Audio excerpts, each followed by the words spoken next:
All right, guys, check this out. This is for everyone who says 151 no longer exists. Would you look at that? It's 151. Now, it's not Bacardi, but it is 151. They still sell it, at least in Nevada, so I'm tired of you guys saying we don't have it. Go to your liquor stores.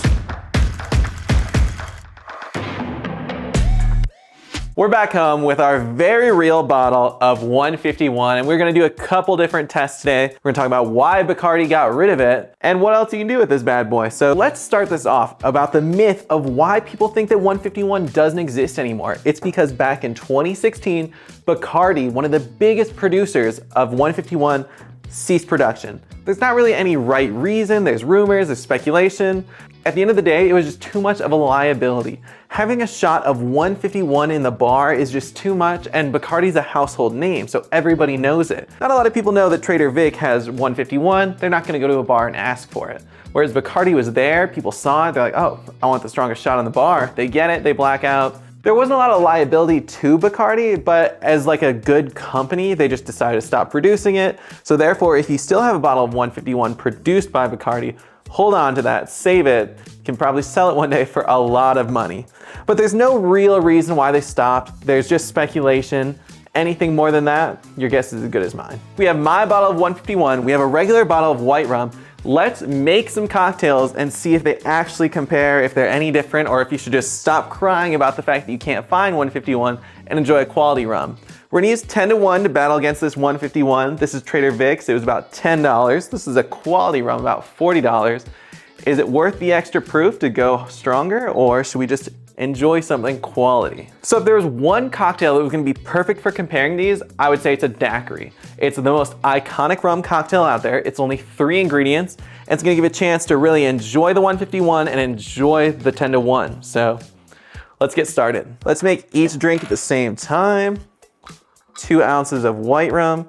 All right, because this is twice as strong, we're gonna use half as much. So 1 ounce of 151. Looks dangerous even. Next, we'll do half an ounce of simple syrup in each. And let's not forget the best part of a daiquiri, some fresh lime juice. Hand flavored ice in both. We're keeping this controlled. This one smells better to me. I haven't even shaken it yet though, so I don't know what that means. Should I try and be really cool? Let's see. Perfect dilution, 30-second shake. Let's pour these out. We'll even give them the same glassware. Let's pour them up.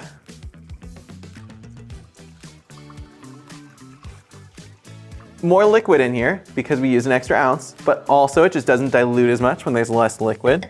Let's try them. You want me to need a palate cleanser? Black Mountain Dew palate cleanser. Have that from the last video still. All right, let's try. I mean, I love 10-to-1. This is the way rum should be made, in my opinion.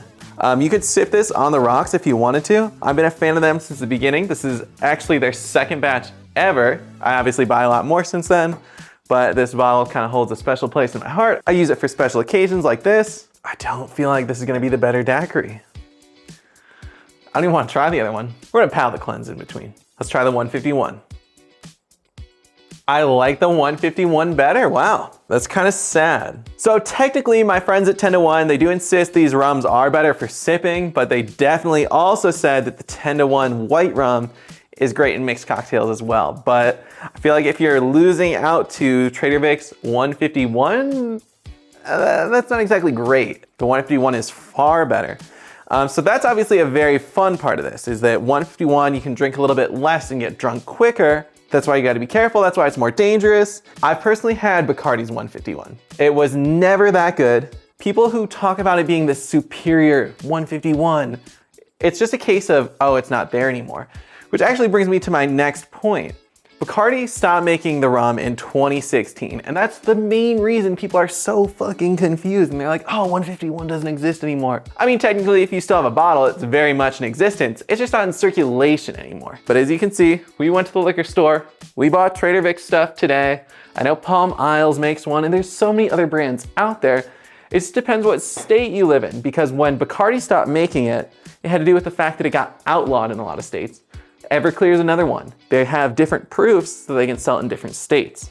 But if you're lucky enough to live somewhere like Nevada, We have plenty of 151. You can enjoy it year round and it's never gonna go away. All right, now here's the other cool trick about 151 is that it's very flammable because it's such a high proof spirit.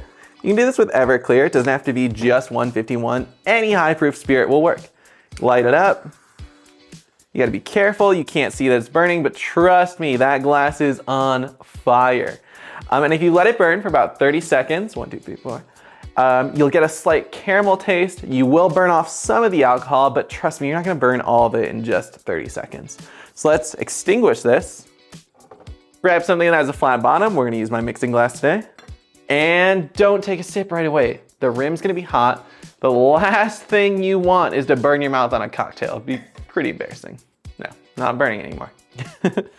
But as you can see, that's why it's dangerous. I'm someone who hangs around a lot of liquor all the time, and I couldn't tell if this was on fire anymore. It burns with a blue, nearly invisible flame, and it gets hot quick. All right, here we go. Let's try it. Let's see if we get any of that caramel taste everyone's talking about.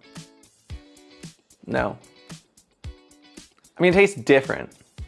I'm gonna say caramel. Maybe I have an unrefined palate, but I don't think it tastes much different. But that's the argument. People say it gives it a more of a caramel burnt flavor. I guess I get a hint of it being burnt, but I don't think it's something you should do.